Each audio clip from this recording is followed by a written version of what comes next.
सिर्फ ठीक ठाक नहीं बल्कि जबरदस्त कॉन्फिडेंस कैसे बनाया जाए, आज हम इसी सवाल का जवाब ढूंढेंगे हिमेश मदान की दी हुई सीखों से। तो चलिए इस सफर की शुरुआत करते हैं।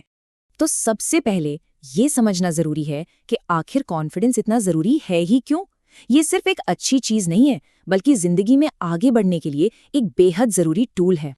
एक बहुत ही मशहूर कहावत है अंग्रेजी की, फॉर्च्यून फेवर्स द बोल्ड। इसका सीधा सा मतलब है कि किस्मत भी उन्हीं का साथ देती है जो बहादुर होते हैं, जिनमें हिम्मत होती है। और इतिहास उठाकर देख लीजिए, ये बात हर बार सच साबित हुई है।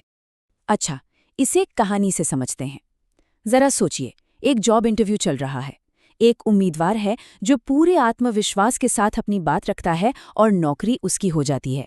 और वहीं दूसरी तरफ एक और उम्मीदवार है जो शायद उससे ज्यादा काबिल है, लेकिन थोड़ी सी हिचकिचाहट की वजह से वो मौका गंवा देता है। कॉन्फिडेंस का असली खेल यहीं समझ आता है। तो यहाँ एक बहुत बड़ी गलतफहमी दूर करना जरूरी है। कॉन्फिडेंस कोई जादू की छड़ी नहीं है। इसके पीछे पूरा एक साइंस काम करता है, एक ऐसा तरीका जिसे कोई भी सीख सकता है और बेहतर बना सकता है। और अगर इस पूरे साइंस को बस एक कॉन्सेप्ट में समेटना हो तो वो है बिलीफ मैकेनिज्म। मतलब हम दुनिया को किस चश्मे से देखते हैं, चीजों को कैसे समझते हैं, बस यही एक चीज हमारे कॉन्फिडेंस का लेवल तय कर देती है।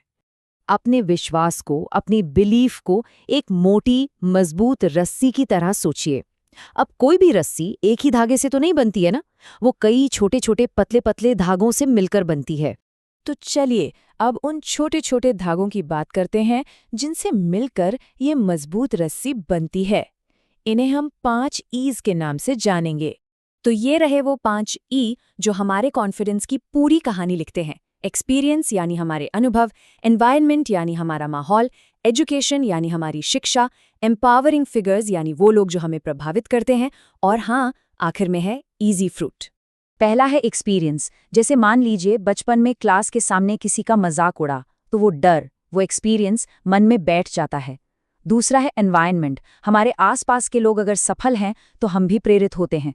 और तीसरा एजुकेशन। देखिए, ज्ञान से ताकत और आत्मविश्वास दोनों मिलते हैं। जैसे वकीलों को राजनीति में एक बढ़त मिलती है क्योंकि उन्हें कानून की गहरी समझ होती है। चौथा ई है एम्पावरिंग फिगर्स। मतलब हमारे हीरो, हमारे गुरु, माता पिता या कोई बड़ा लीडर, हम उनकी बातों को अपना सच मान लेते हैं। और पांचवा है इजी फ्रूट। मतलब जो रास्ता आसान लगता है, जो सब लोग कर रहे हैं, हम भी बस उसी भीड़ का हिस्सा बन जाते हैं, ये मानकर कि यही सही होगा। ठीक है, तो अब हमें ये तो पता चल गया कि हमारे विश्वास की रस्सी बनती कैसे है, लेकिन सवाल ये है कि इस रस्सी को और मजबूत कैसे किया जाए। यहीं पर काम आता है ABCDE फॉर्मूला। शुरुआत करते हैं ए से, एक्ट एज इफ। मतलब ऐसा बर्ताव करो जैसे आप वो बन चुके हो जो आप बनना चाहते हो। वसीम बरेलवी साहब का ये शेर देखिए, इस बात को कितनी खूबसूरती से कहता है। इसका एक कमाल का उदाहरण है लेडी गागा का। जब वो स्ट्रगल कर रही थीं, तब भी वो चलती फिरती बात ऐसे करती थीं जैसे वो कोई बहुत बड़ी सुपरस्टार हों। वो रोज इस झूठ को इतने यकीन से जीती थीं कि एक दिन उनका दिमाग भी इस बात को मान गया और वो झूठ सच बन गया। इसी को न्यूरोप्लास्टिसिटी कहते हैं। फॉर्मूले में अगला है बी, यानी बॉडी एक्शन। ये बहुत सीधी सी बात है। अगर कंधे झुकाकर सुस्त होकर बैठेंगे तो दिमाग भी सुस्त हो जाएगा। वहीं सीना तानकर सीधे बैठिए और देखिए दिमाग कैसे एकदम से अलर्ट हो जाता है। ये लाइन याद रखने जैसी है, पाव मोशन क्रिएट्स पा इमोशंस। मतलब जब हम कॉन्फिडेंस वाली बॉडी लैंग्वेज अपनाते हैं तो हमारे अंदर के हार्मोन्स भी बदल जाते हैं, स्ट्रेस कम होता है और कॉन्फिडेंस सच में बढ़ने लगता है। अब आता है सी, कंपैरिजन यानी तुलना।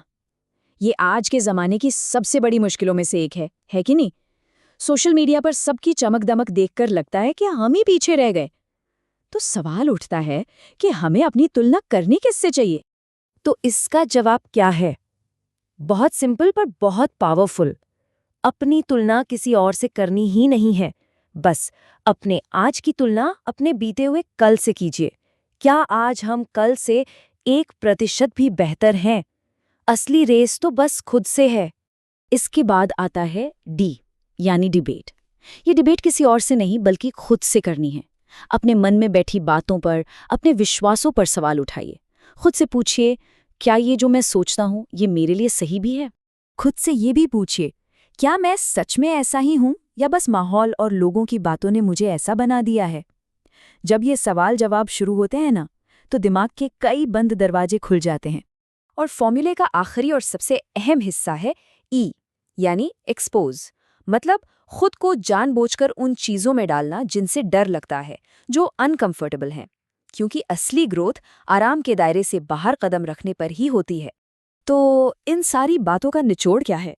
ये सिर्फ कुछ टिप्स नहीं हैं, बल्कि ये जीने का एक पूरा फलसफा है। और ये एक लाइन इस पूरे फलसफे को बखूबी समझाती है। जिंदगी को डर डर कर नहीं जीना है, कर कर के जीना है। मतलब एक्शन लेना जरूरी है, गिरेंगे, उठेंगे, पर हर बार कॉन्फिडेंस थोड़ा और बढ़ेगा। तो अब ये विश्लेषण इस एक सवाल पर आकर रुकता है, वो अगला कौन सा अनकंफर्टेबल कदम होगा जो कॉन्फिडेंस को एक नए लेवल पर ले जाएगा?